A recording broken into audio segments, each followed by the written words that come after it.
Now, I would go through a lengthy introduction for your next speaker, but it's me. And today I'm going to talk about humor and how it relates to our being more resilient.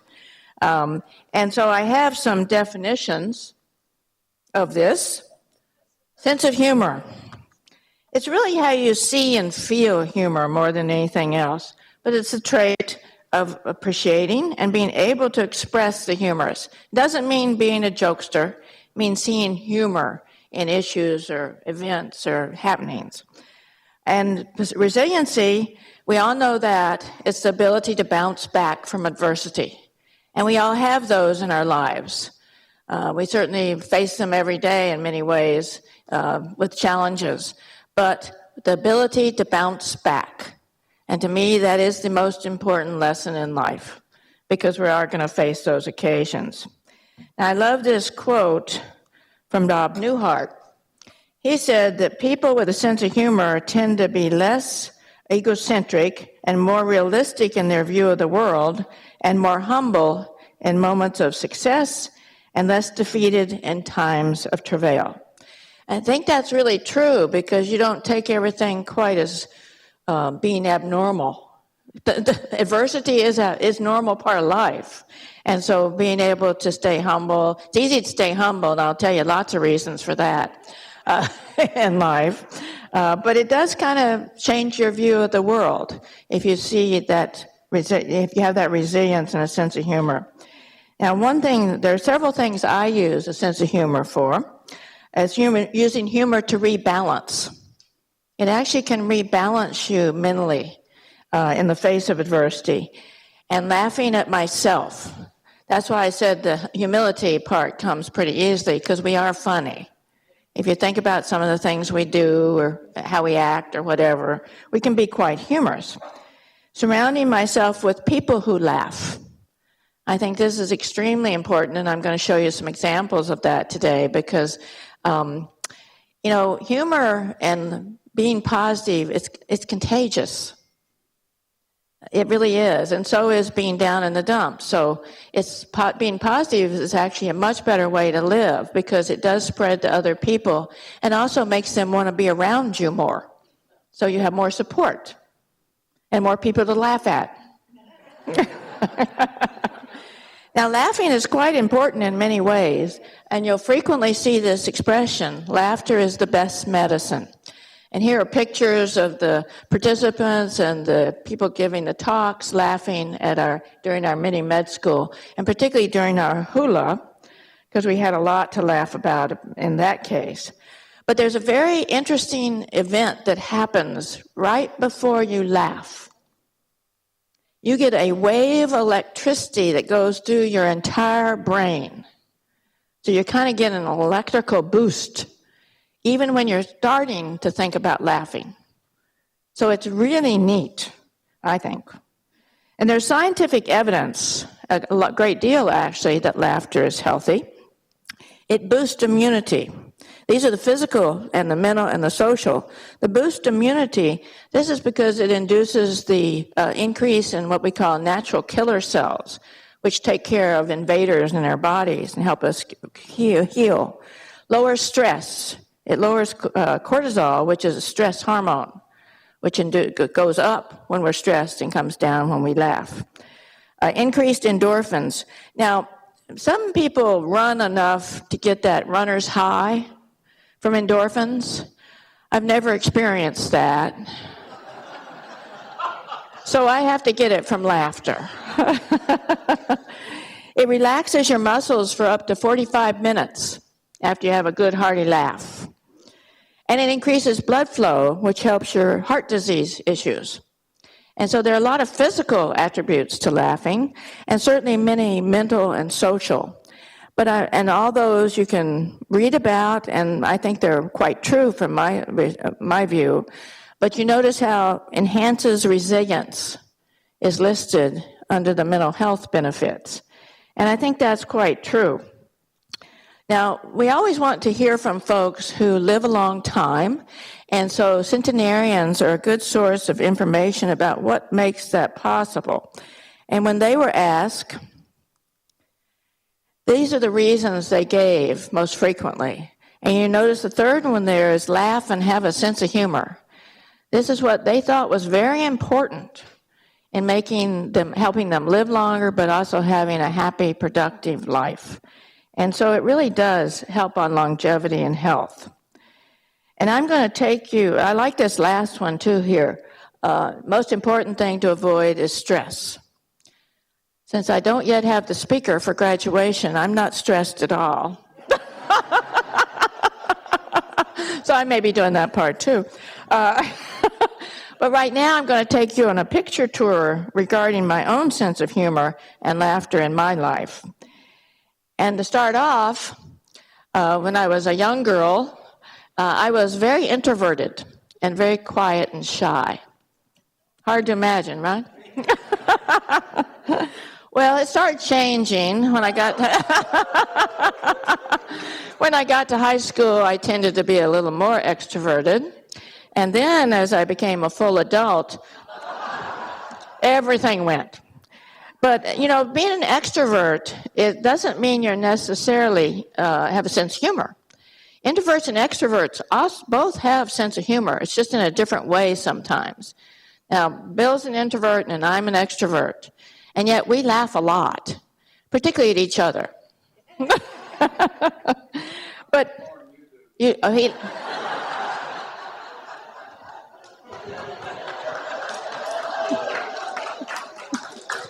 honey,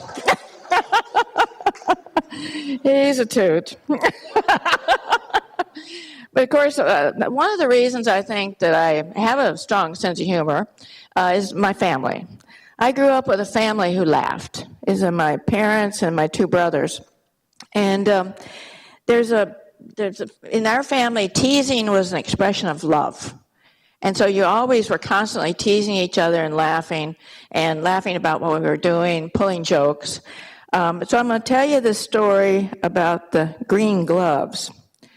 Now, when I was a young girl, we all took ballroom dancing, and then after 2 years of it, we had a big ball. And you had to get a dress and shoes that match, and you had to wear long gloves. Very formal. And so I was really excited, and so my mother and I went shopping, and we got a dress and shoes, green dress and shoes that matched. But she told me that we didn't have enough money to buy the gloves. And it was all right to tell your kids that then. That you didn't have the money. So I said, it's okay, I have white ones, I can wear those, I'll be fine. So the night of the ball, I was all ready to go and getting ready to leave the house in my outfit, and my brother walked in, and he was holding my white gloves, and they were sopping wet. He said, these fell in the shower while I was in there, are these yours? And of course, you know, as a teenager, you're a little sensitive about things like this. So I was having my meltdown and carrying on. I couldn't go to the ball because I didn't have my long gloves. And here came my other brother with a little box. And they had bought the green gloves for me for the ball. But I couldn't get them without going through a little trauma. And the other aspect is you notice we're wearing hats in this. Well, I'm a big hat person, as everybody knows. I'm called the Hat Lady. And I started wearing hats when we went to church when we were kids. And I modeled hats in high school for a store. But hats became a symbol to me of many things. Now,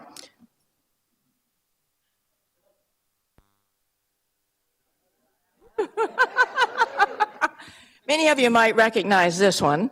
I do wear hats, and when I'm wearing them to athletic events, what I'm doing is tipping my hat to the participants and to the people attending to thank them. Say mahalo, because they're working hard. Everybody wants to, get out there and do their best, but some days it works, and some days it doesn't. And that takes resilience to keep on going.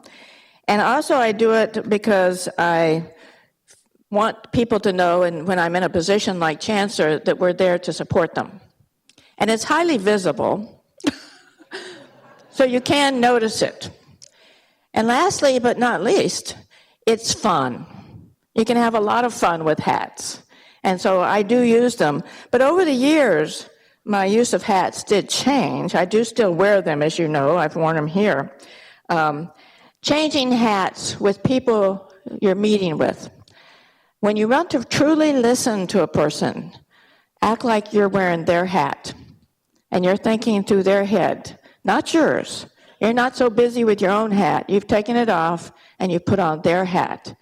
And that really does help you listen to other people, truly listen. And I found that very useful in many ways. Now, also I've used humor to rebalance. As I've mentioned before, I'm a breast cancer survivor and thriver. And during the initial time that I was going through that, I watched this movie Fargo about 10 times. There was something about the dark humor, because it's a pregnant sheriff who eats like a horse and thinks it's beautiful out when there's a blizzard. And she's chasing some killers that put people through wood chippers. But it's a classic, and for some reason that dark humor really helped at that dark moment. And so I really did use it. But on the other hand, I did compensate with working on a camp for women with breast cancer. It's called Infinite Boundaries. And this was a project that was, we were all meeting, all of us were survivors and thrivers, and we met at the governor's house because the governor's wife and his daughter had the BRCA1 gene at that time. So they did have breast cancer. And so we were all discussing how we could do this camp and how we would set it up and do everything. And there was a woman sitting next to me at this, and she'd been fairly quiet. She was probably about my age now. And finally she spoke up and she said, "Well, I guess we shouldn't make it topless."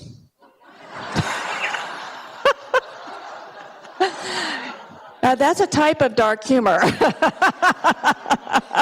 And we cracked up. But I'm pleased to say that this camp is still ongoing and highly successful in Wisconsin when all of us got together and worked on a project that helped us balance the dark side. It does help with balance. Also, spending time with friends who laugh. This is my friend Joy, who's been a friend for over 60 years. And we're still very close and see each other regularly. And here we are with my niece trying to teach us to bodyboard this summer. She was a little disturbed with our progress. And here we have a picture, Judy Pyle, she's in this one. She's a friend of over 25 years from Wisconsin who lives in Hawaii. And this is the occasion when we were celebrating a major gift she made to the School of Hawaiian Knowledge. So you run into these people again and again. It's a small world in so many ways, and they're very precious. Also, this is a group of 3 women. We all worked together on many projects, including the Susan Komen cure for the race. And the one in the middle, Robin, has metastatic stage 4 breast cancer. I figure if she can laugh, I can sure laugh. She's very strong and has courage and inspires others. Here we are with Ella Hay, who's our sponsor for today's session, with our 100-year-old friend Cecilia, who passed this year. But rarely did you see Cecilia without a smile on her face at 100 years old. She was marvelous. And I think we should also talk about the fact that we're fortunate to live in Hawaii. We have many occasions we get to enjoy meeting people, and from here and other places. Here, Jim Neighbors is always fun. He's always smiling. Here are our friends, Carol and Dave, traveling together. Here we're working on a good cause to raise money for breast cancer. In addition, you get to meet people from other countries. And you talk about somebody who's got a sense of humor, is the Dalai Lama. He really does. We asked him when we were visiting with him once, would you like to rest before your talk? When we were visiting with him, he says, "Oh no, I love to gossip." So you see people, you meet people in life who've been through tremendous adversity, and they typically have a very strong sense of humor, and I think that's how it helps them handle it. Also, here are Okinawan gathering over in the Sunrise Restaurant, which I love. And this is a group from Korea. And this woman here, Gachong Lee. She's one of the most accomplished people I've ever met in my life. She's amazing. She owns universities. She's a physician. She owns art galleries. She's just a real power in Korea. And she has no wrinkles. She's 83. Right, that's what I said. When I was visiting there, I asked their dermatologist if you could make me look like her. And they looked really closely, and they said, well, your skin's not too bad for a Caucasian, but you'd have to stay a lot longer. But wonderful people you get to meet, and certainly sharing joyful times at the university. University is a place full of joy in many ways. So we're doing a great service. We're creating the future, and it's just wonderful. And graduation is the happiest moment of the year for me, always. Everybody's happy at that one. Also, there are many opportunities that I had to laugh at myself. Here I am playing basketball against our Wahine basketball team. The rules were that you couldn't take the ball away from me or stand in front of me when I would shoot. And I still only made 2 points. And here we are at a tailgate with dear friends, singing and making music together. I can't sing a lick, but they encouraged me to sing, and we all had fun together. Those are occasions where you laugh at what you can't do, but still try. And great family adventures. We're very blessed in that we go to Telluride each year, where our children, our grandchildren learn how to ski. And we still ski, except Bill and I start late, have an early, long lunch, and quit early while they're on the Black Diamonds. But this is the group dressed in their Hawaii shirts, appropriately with the shaka. We're trying to train them right. So we're blessed in many ways also to live in this great place.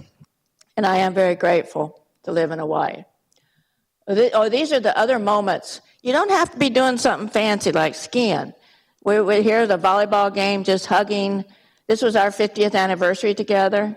And this one's my favorite, because when the parents were away, we taught the children how to play poker. And then we took their money. They got to learn how it works,